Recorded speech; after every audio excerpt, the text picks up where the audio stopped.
creating a dedicated settings sheet in your workbook significantly enhances the management of file paths. This strategy facilitates easy adjustments without compromising existing formulas. By utilizing the cell function in Excel, users can dynamically reference the current location of their files.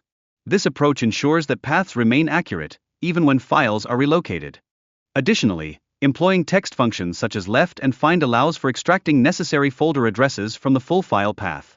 This technique is compatible with various Excel versions, thereby increasing its versatility. Transforming a cell into a table and assigning it a name effectively streamlines data import into Power Query. Mastering this technique is essential for proficient data management. Moreover, using a single formula to return the relative folder path simplifies the process of updating file queries. This method not only saves time but also minimizes the risk of errors.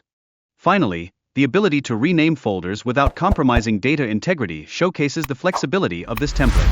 It promotes efficient data handling across various storage locations.